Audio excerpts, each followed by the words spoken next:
छत्तीसगढ़ की बात करें, रायपुर में बीजेपी विधायक दल की बैठक कल हुई है। इस बैठक में मानसून सत्र जिसका आगाज 22 जुलाई से हो रहा है, उसको लेकर रणनीति बनाई गई। कांग्रेस के आंदोलन का भी ऐलान किया गया है 24 जुलाई को, तो उसको लेकर रणनीति। विधानसभा में तथ्यों के साथ जवाब देंगे भारतीय जनता पार्टी के विधायक, ये चर्चा की गई है।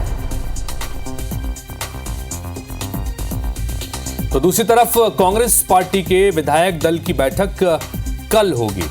विधायक दल की बैठक कल होगी जिसमें कांग्रेस भी ये रणनीति बनाएगी कि किस रणनीति के साथ में सत्ता पक्ष को निशाने पर लेना है, किन किन मुद्दों पर बात करनी है। चूंकि लगातार सदन में हर दिन स्थगन प्रस्ताव लाने का ऐलान पहले ही विपक्ष ने कर रखा है।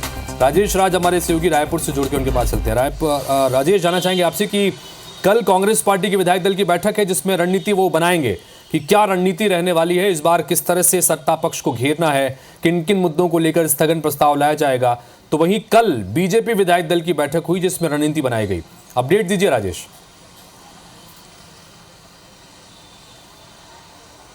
हितेश, देखिए, विधानसभा में बीजेपी और कांग्रेस की रणनीति लगभग पूरी तरह से साफ हो चुकी है। कांग्रेस की विधायक दल की बैठक भले ही कल रखी गई हो, लेकिन किन मुद्दों पे सरकार को घेरना है इसकी घोषणा बहुत पहले हो चुकी है। 24 तारीख को विधानसभा का घेराव है। अपराध के मुद्दे पर पूरे प्रदेश भर में लॉ एंड ऑर्डर की स्थिति पे विधानसभा घेरने का ऐलान किया गया है। बलौदाबाजार उसमें प्रमुख मुद्दा है और इन्हीं मुद्दों पर सदन में भी सरकार को घेरने की कोशिश करेगी सरकार। इस बात के संकेत और बहुत बयान भी पहले ही आ चुके हैं। मोटे मोटे तौर पर चूंकि 5 दिन का ही सत्र है, तो इन्हीं अपराध किसान बीज और बलौदाबाजार की घटना को लेकर के कांग्रेस सरकार को घेरेगी और इस पर बीजेपी की कल जो बैठक हुई है उसमें लगभग पूरी तैयारी कर ली गई है।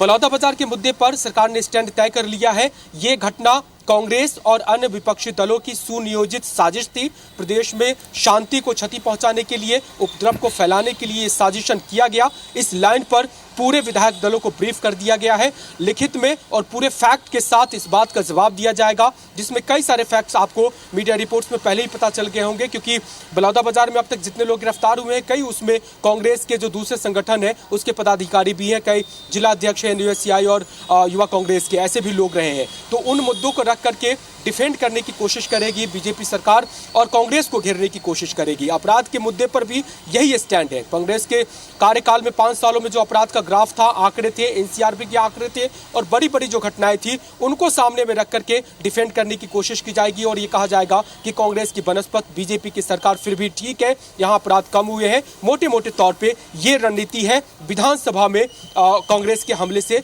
बचने के लिए। लेकिन कल की विधायक दल की बैठक में कुछ और इंपॉर्टेंट चीजें हुई है, जिसमें संगठन की तैयारी को लेकर के भी बीजेपी MLA को टास्क दिया गया है। 2 महीने के आगे के कार्यक्रम आ गए हैं संगठन में। उसमें MLA की क्या जिम्मेदारी रहेगी, विधायकों को अपने अपने क्षेत्र में क्या करना है, मंत्रियों को उसकी भी जवाबदेही दे दी गई है और साथ में संगठन कैसे खड़ा करना है, किन जगहों पर कमजोर है, उसकी भी चर्चा हुई है। जी चलिए राजेश, तो कुल मिलाकर महत्वपूर्ण बैठकें और चूंकि ये सत्र भी मानसून सत्र का भले ही छोटा सत्र होगा लेकिन हंगामेदार रहने के पूरे आसार हैं।